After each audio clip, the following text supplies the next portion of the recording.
Rubelyn, so you already talked about your company some. Like, can you go into more detail about how the company got started, what y'all focus on right now, and what the big picture vision is for the company moving forward? Yeah, and that's a great question. So I think how we all started, I touched on it a little bit where Dre came looking for a team at one point. This is where I was at another organization. I took my pen and paper and he was talking about everything that he was talking about with the sports, the recruitment and the youth and, recruiting younger, right? And I'm like, huh, that's an interest. I was like, me and my educational background, I'm like, yeah, it makes sense.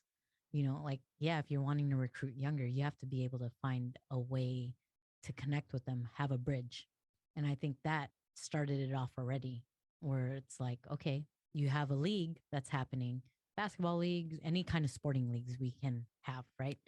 And then surround them with the opportunity. And when I say opportunity, I say we have so many companies here in Seattle, but how come they're not down in like Kent or down south or anything I, where the I can tell you why. Because most people in Seattle, they think anything south of the airport is Mexico.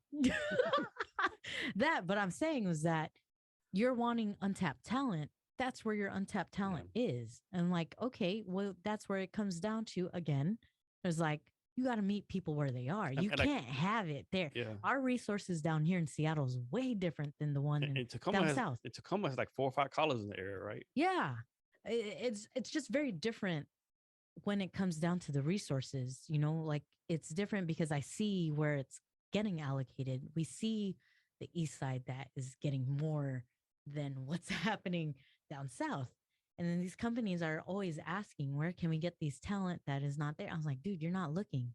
You're not looking because you're stuck in your ways where you're wanting. And so, anyway, so you got me Whew, okay, let's go. I go. So that's how we started. Dre came.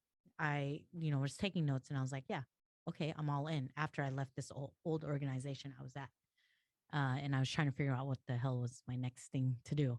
And I was like, okay, Dre, this is, I talked to him. I was like, this is what I would like.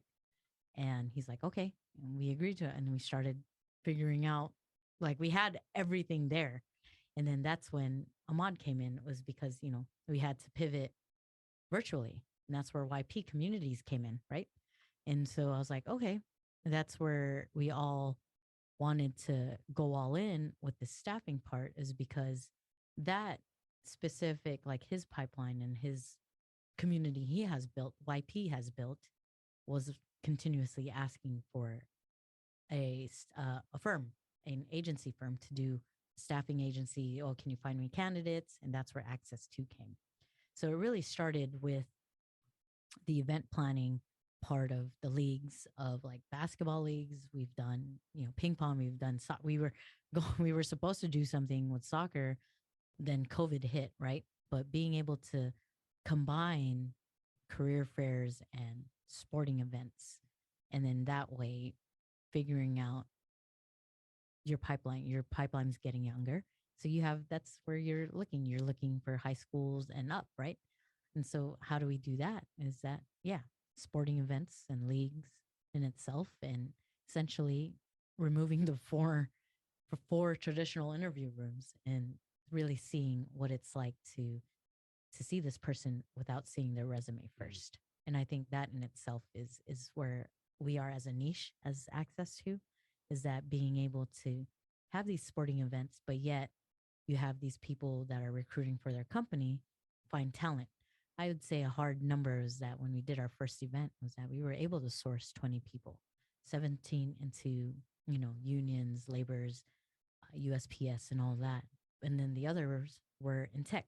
They were able to get interviews with tech companies that were presently there. So I think being able to think outside the box and being creative with what was in the interview process and candidate pipelines outside of just social media. How do you make it work? Is that you got to really meet people where they're at.